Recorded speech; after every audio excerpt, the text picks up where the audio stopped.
making video. Everybody is making video. That's cool, bro. He also recording. La. Listen, bro. 5 score for.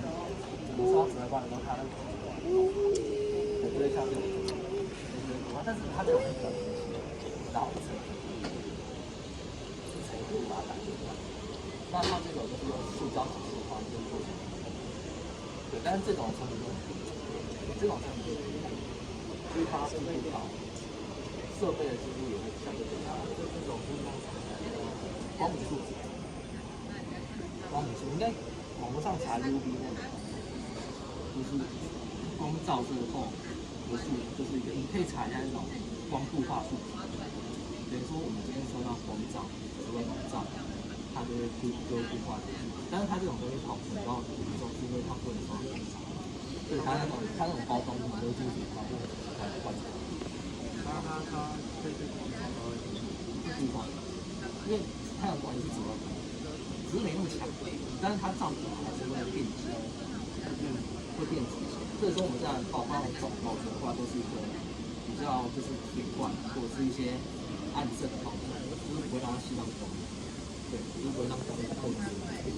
它这种都是一般的塑胶，PE 或是 ABS 这种是塑胶材料，但是它这种其实有一定的强度，大部分的客户强度都不会要到很高，但是它外观又要什么？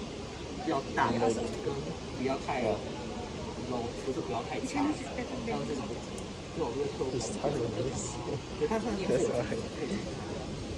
它其实有，但是你这样看其实看不太清吧，不能讲，对，但是它自己可以更细，不过这种就是客户可以接受，为什么？我今天假如说我今天想要给客户看，要单独的，你给客户看模型，跟给客户看这个差别很大。因为客户看到模型本身，这种东西就是完全，他反而会比较有兴趣，接受度会更高。我今天出来就是这个，那我实际看不出来，It's free. 我会看的，那客户可以。先给他看模型长成这样，你实际印出来的东西其实有，可能差不多，但是实际上他可能没看出来是差不多，那客户就跟不上。那当然反而后续的问题，所以说我们3间基本上是在商品线一个样子。就是说，如果要做后期设计商品的话，是不了的。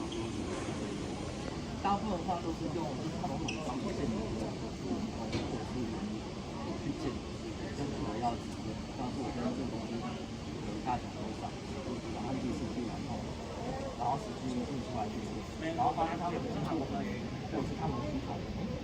有点略，就是它的强度有点弱，那我就可以加强一些换一个线材，增加它的强度，增加它的就发现外观跟尺寸，那公差都是我们需要的。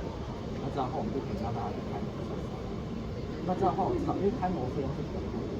那假如说我用3D做完处理跟测试后，那我实际开模处理就降低很多。对，大致上就是一个这样的方向。然后甚至有些是用这个。去翻译，然后数做这种，这种就是取代传统的一个开模的，因为它不能硬体，但是它可以用翻模的方式，就是直接这东西出来，我挂模进去，翻出来，然后我这边灌体，然后它里面成型，我就把外面给它，那它就会成到一个形状。那这样会有一个好处，它可以取代传统开模的费用。它比较便宜，应该说便宜很多，因为开模一次这样子，刚3D机这印出来可能如果是以材料成本，